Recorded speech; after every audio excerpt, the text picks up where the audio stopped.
আমাকে কথা বলতেই হবে ইনশাআল্লাহ, কারণ আগামীতে আবার আপনাদের সাথে দেখা হবে কিনা আমি জানি না। কথা বলতেই হবে। বসেন, কেউ দাঁড়িয়ে থাকবেন না। আমি দেখতে পাচ্ছি বাংলাদেশের ভাগ্য আকাশে উত্তর গগনে কালো মেঘ জমা হয়েছে, ঝড়ের পূর্বাভাস লক্ষ্য করছি। যদি মোকাবেলা করতে না পারেন সক্ষম ভাবে, এমন অন্ধকার গাঢ় কালো অমাবস্যা রাত আসতে পারে যার সুবে সাদেক হওয়া অসম্ভব। সুতরাং আপনারা কি কাপুরুষের মতো কাফের মুশরিকদের গোলামি করে মরতে চান?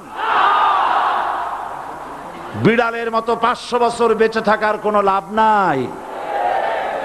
সিংহের মতো 1 ঘন্টা বাঁচতে চাই।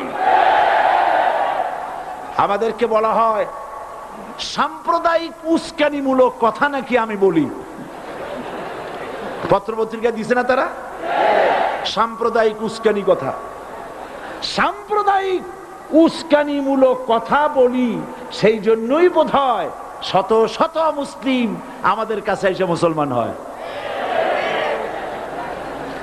মানুষে আর বোকা বানানো যাবে না। যাবে কি? আর বোকা বানানো যাবে? তারপর বলছে কি, এরপরে বলছে আমাকে বলছে রাজাকার। শুনে রাখো চট্টগ্রামের লক্ষ লক্ষ জনতা, পার্লামেন্টে যখন আমাকে এই কথা বলা হয়েছিল, আমার পার্লামেন্টের কলিগ জাফরুল্লাহ চৌধুরী সাহেব বসে আছেন এখানে, হ্যাঁ, জাফরুল ইসলাম চৌধুরী বসে আছেন পাশে, প্রধানমন্ত্রী সুদ্ধা, অন্তত 3 শতাধিক পার্লামেন্টের সম্মানিত সদস্যরা সেদিন বসা। 1997 সনের বাজেট বক্তৃতা যখন আমি করতেছিলাম, ডক্টর কুদরতে খোদা, নাম রাখছে কুদরতে খোদা, আসলে গজবে খোদা। এই লোকটি নাস্তিক, ইসলামের চূড়ান্ত দুশমন। তার প্রণীত শিক্ষা ব্যবস্থার যখন সমালোচনা করছিলাম, ট্রেজারি বেঞ্চ থেকে আমাকে বলা হলো রাজাকার। আমি আমার সমস্ত শক্তি একত্রিত করে বলেছিলাম শুধুমাত্র হিন্দুস্তানের রাজাকারেরাই আমাকে রাজাকার বলতে পারে। আমি বলেছিলাম 1973 সন পর্যন্ত আমি বাংলাদেশের কোন রাজনৈতিক দলের নেতা এবং কর্মী ছিলাম না। আমি রাজাকার নই। আমাকে রাজাকার বলে যদি তাকেও প্রমাণ করতে না পারে 10 কোটি টাকার মানহানি মামলা দায়ের করব। আমার এই বক্তব্য সারা দুনিয়া শুনেছে। পার্লামেন্টে আমার এই বক্তব্য রেকর্ড হয়ে আছে। সেদিন 3 শতাধিক পার্লামেন্ট মেম্বারের কেউ আমার চ্যালেঞ্জ গ্রহণ করেন নাই। যে কোনো ব্যক্তি পার্লামেন্টে গিয়ে আমার বক্তৃতা দেখে আসতে পারেন। এরপরে 1997 সনের 7ই অক্টোবর দৈনিক জনকণ্ঠ পত্রিকা যখন আমার বিরুদ্ধে লিখলো, সেই পত্রিকায় সাইদির ওপেন চ্যালেঞ্জ 8ম পাতা, 1997 7ই অক্টোবর, এত বড় 2 কলমে হেডিং। সেখানে আমি বলেছি বাংলাদেশের সকল সাংবাদিক, গোয়েন্দা বিভাগ, বাংলাদেশের সকল বুদ্ধিজীবীকে আমি আমার পিরোজপুরে আমন্ত্রণ করছি।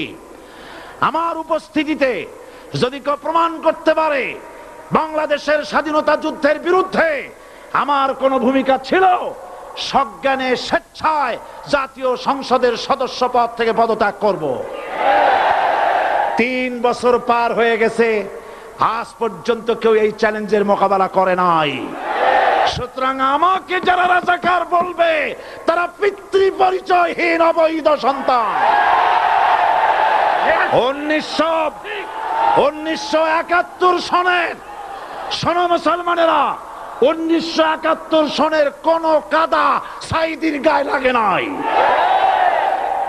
আমাকে রাজাকার বলে জনগণ থেকে বিচ্ছিন্ন করবা, জনগণ থেকে আমারে বিচ্ছিন্ন করা যাবে না। কারণ এই জনগণ আমার জন্য আসে না, এই জনগণ আসে আল্লাহর কোরআনের জন্য।